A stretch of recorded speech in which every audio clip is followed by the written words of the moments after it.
प्रभूचा गौरव असो आत्ता आणि सदा सर्वदा. आत्ता आणि सदा सर्वदा प्रभूचा गौरव असो.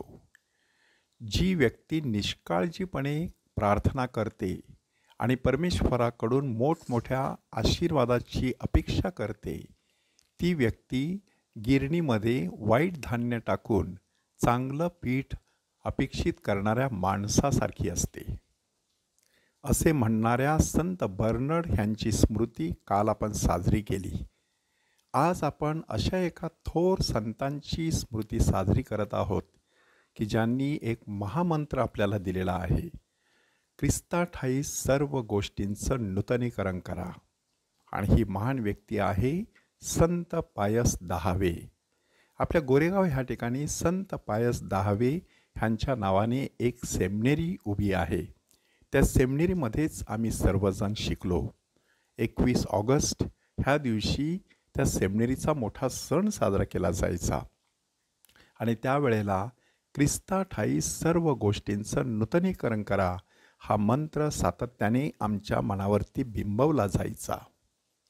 संत पायस हे अतिशय साधं जीवन जगायचे, नम्र जीवन जगायचे. धर्मगुरुपद आपल्याला एकदाच मिळतं, ते पूर्णपणे मनापासून प्रामाणिकपणे जगायचं अशा प्रकारचा त्यांचा इरादा होता. धर्मशिक्षणामुळे परमेश्वराच्या शब्दाची पेरणी करण्यासाठी बालकांच्या हृदयाची जमीन भुसभुशीत होत असते अशा प्रकारची शिकवण देऊन त्यांनी पहिल्या कम्युनियनचं वय आकलनशक्तीच्या बरोबर जोडून घेतलं. म्हणजेच साधारण 8-9 वर्षांचं असताना बालकांना प्रथम ख्रिस्तशरी साक्रामेंट दिलं जावं. आणि ते देत असतानाच जे धर्मशिक्षण दिलं जात असतं, त्या धर्मशिक्षणाद्वारे मुलांच्या मनामध्ये परमेश्वराचा शब्द पेरण्यासाठी त्यांच्या मनाची चांगली तयारी केली जाऊ शकते. इतकंच नाही तर पोप संत पायस 10वे ह्यांनी दररोज कम्युनियन घेण्याची शिफारस जोरदार केलेली आहे. आणि त्याद्वारे आपलं पावित्र्य आपण सातत्याने जोपासत राहावं अशीही शिकवण त्यांनी दिली. आजच्या पहिल्या वाचनामध्ये इफ्ताह नावाचा शास्ता अम्मोनी लोकांवरती चालून जातो. तो परमेश्वराकडे नवस करत असतो की जर मला ह्या युद्धामध्ये विजयी करून सुखरूपपणे परत आणलंस तर माझ्या घरातून जो प्राणी पहिल्यांदा बाहेर येईल आणि मला भेटेल त्या प्राण्याचं हवन करण्याची मी प्रतिज्ञा करत आहे. आणि परमेश्वराने खरोखरच त्याला चांगल्या प्रकारचं यश दिलं. दुर्दैवाने त्याच्या समोर आली त्याची एकुलती एक मुलगी. आणि त्यावेळेला इफ्ताहाला खूप वाईट वाटलं, परंतु त्याने सांगितलं की परमेश्वराला मी शब्द दिलेला आहे, आता मला माघार घेता येणार नाही. शेवटी त्याने परमेश्वराला सांगितल्याप्रमाणे आपल्या मुलीच्या बाबतीत केलं.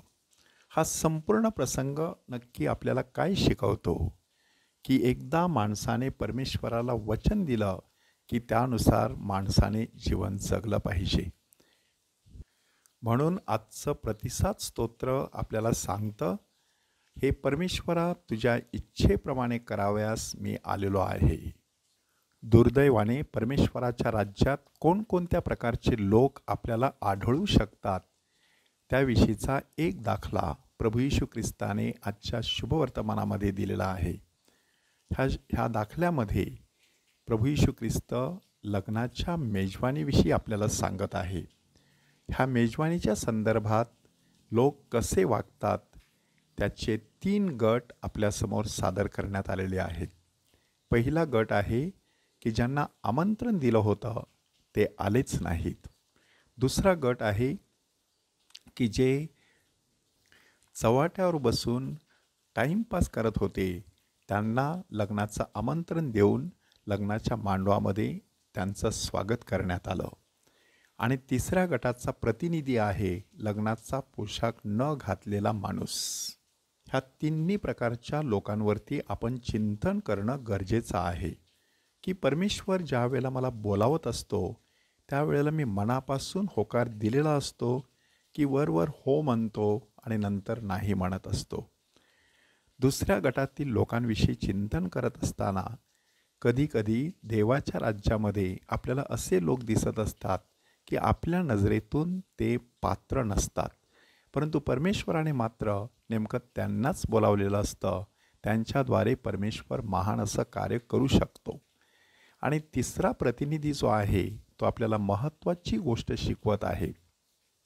केवळ आमंत्रण स्वीकारणं पुरेसं नसतं, त्या आमंत्रणाला साजेसं असं जगणं महत्त्वाचं असतं. त्या जगण्यासाठी लग्नाचा पोशाख हे प्रतीक वापरण्यात आलेलं आहे. संत पायस 10वे ह्यांची स्मृती साजरी करत असताना परमेश्वराकडे सर्व गोष्टींचे ख्रिस्ताठायी नूतनीकरण करण्याची कृपा मागूया. प्रभूचा गौरव असो आत्ता आणि सदा सर्वदा. आत्ता आणि सदा सर्वदा प्रभूचा गौरव असो.